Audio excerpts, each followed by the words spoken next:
The two men on my porch looked exactly like cops, until you noticed the cheap combat boots that still had the Walmart price sticker half peeled off the heel. "Mr. Reed," the tall one said, voice dripping with that practiced authority they teach at community college acting classes, "we've received multiple complaints about concerning activity at this address." Loud grunting, metal clanging, disturbing the peace of evergreen meadows. I stood there in my sweat-soaked tank top, arms still burning from the last set of deadlifts, and just nodded like the model citizen they expected.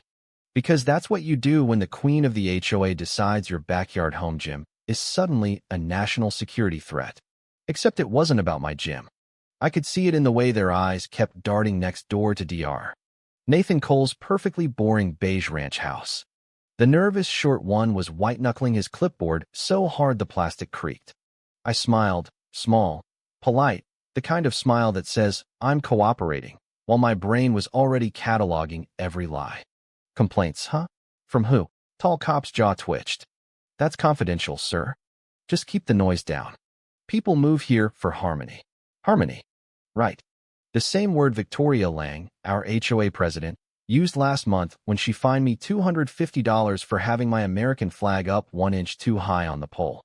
Harmony apparently meant her rules, her timeline, and her complete control over every blade of grass and every human breath in evergreen meadows.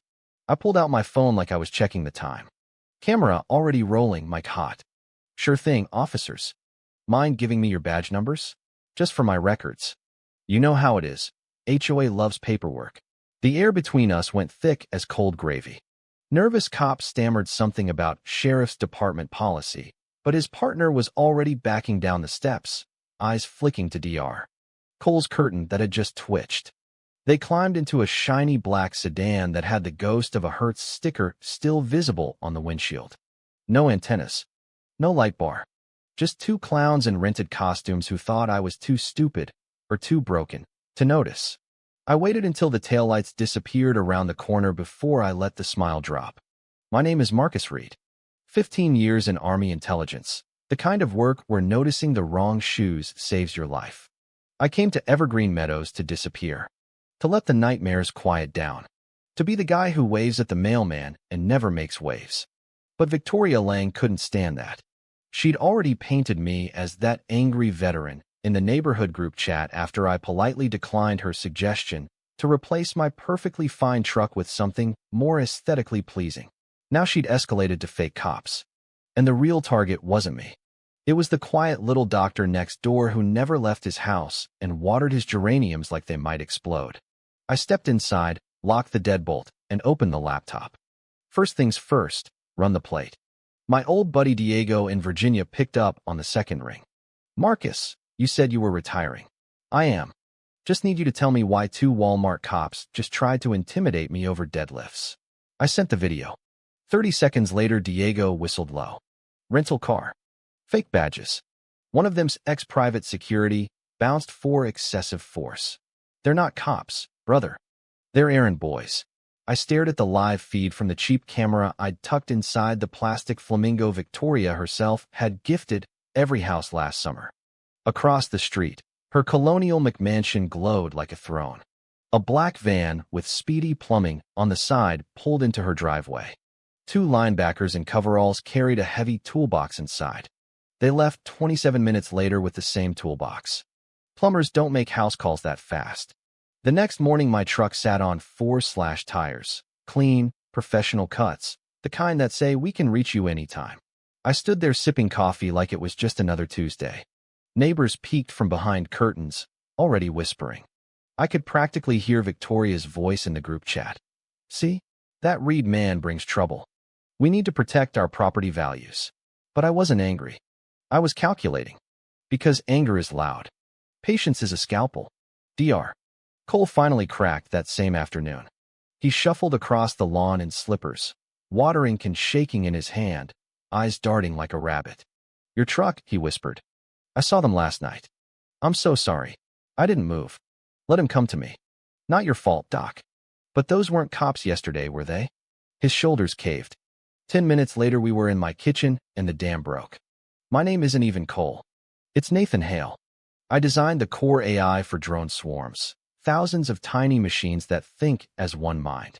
My old company sold the project to the highest bidder on the black market. I took the encryption keys and ran. Victoria, she's their fixer. The HOA is perfect cover. Quiet streets, nosy neighbors who report everything, and she controls it all. I poured him water. So she sent fake cops to my door to rattle me, because I'm the only one who doesn't bow. He nodded miserably. They're coming for me in 48 hours. The whole neighborhood is wired with her cameras. I'm trapped. I smiled then, not the polite one. The real one. Not anymore. You're staying here tonight. Pack one bag. Bring every drive you have. We're about to teach Victoria what real community standards look like. For the next 6 hours, my house stopped being a suburban dream and became a kill box. We didn't board up windows. That's what amateurs do. We built a fatal funnel with my couch and bookcase. We wedged doors. Dr. Hale, now part of the team, rewired the floodlights to a kitchen timer so they'd blast on the second the main power died. They'll cut the grid, he said, eyes bright for the first time. But they won't expect the lights to come back swinging. I hid the real drives under a loose floorboard and gave him a dummy USB full of cat videos. If they reach you, give them this. Buy us 30 seconds. Outside, Victoria's kingdom hummed along. Kids rode bikes. Lawns were mowed to the exact 3 inches her sacred covenant demanded. She probably sat in her office right now, sipping Chardonnay and congratulating herself on handling the veteran problem. I almost pitied her. Almost. The sun dropped like it was embarrassed to watch what came next. We killed every light in the house and waited in the dark. Dr. Hale's breathing was the only sound besides the grandfather clock ticking down to 2 a.m. I'd already called Diego again. Feds are 2 blocks out. They wait for my signal. Your fight, Marcus. Copy. Just bring body bags if these clowns get cute. At exactly 2 o'clock, the refrigerator died. Total blackout. The whole block plunged into that special suburban silence that feels like the world is holding its breath. I gave Hale the hand signal. Bathroom. Lock it. Don't come out. He clutched the dummy drive and disappeared. I melted into the shadow beside the bookcase. Night vision already adjusted. Heart rate steady as a metronome. First sound. Soft scratch at the front door. Lockpick.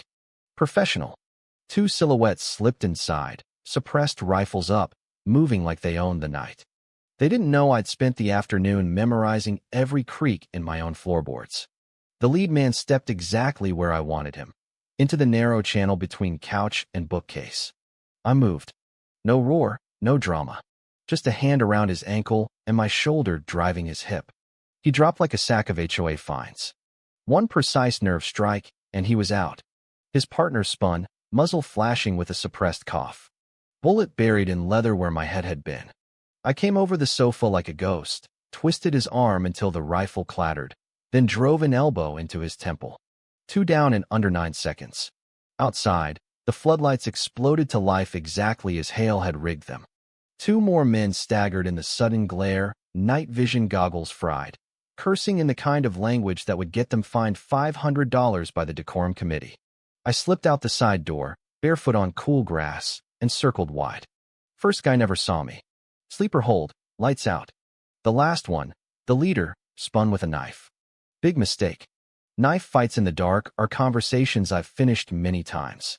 I took the blade on my forearm, old scar tissue doesn't mind, broke his wrist with a casual snap, and dropped him with a knee to the solar plexus. For down. The neighborhood stayed perfectly quiet. No sirens. No drama. Just 4 professionals gift-wrapped on my lawn like the world's most expensive HOA violation. I knocked softly on the bathroom door. Doc. It's over. He stepped out shaking but smiling, the first real smile I'd seen on him. I dialed Diego. Package secure. For party favors on the lawn. Send the cleaning crew. Unmarked vans rolled in without lights. Federal agents in windbreakers swarmed my yard with the quiet efficiency of men who'd done this before. Victoria Lang's house lit up like a Christmas tree nobody wanted. 5 minutes later, she was marched out in handcuffs, silk robe flapping, perfect hair a mess, still trying to lecture the agents about property rights, and you can't do this to a board president. The agents didn't care. They cared about the encrypted laptop they pulled from her safe, the one with bank records, burner phone logs, and enough evidence to bury her for the next 20 years. Dr. Hale was already being escorted to a black SUV, but he broke free long enough to shake my hand. "Marcus, I don't know how to. Just finish the work for the right people, Doc. And maybe water my lawn once in a while. It's been looking a little rebellious." He laughed, the sound almost foreign in evergreen meadows. By sunrise, the for sale sign was already hammered into Victoria's perfect front yard. The neighborhood group chat was exploding with theories, but the one message that mattered came from old Mrs. Abernathy 3 doors down. Well, at least the flag height rule is finally gone. I sat on my porch with fresh coffee and 4 new tires on my truck, watching the sun come up over lawns that no longer had to be exactly 3 inches. The air smelled like cut grass, chlorine, and barbecue smoke, the real smell of peace. Victoria had spent years turning neighbors against each other over paint colors and mailbox styles. She'd weaponized community standards to hide something monstrous.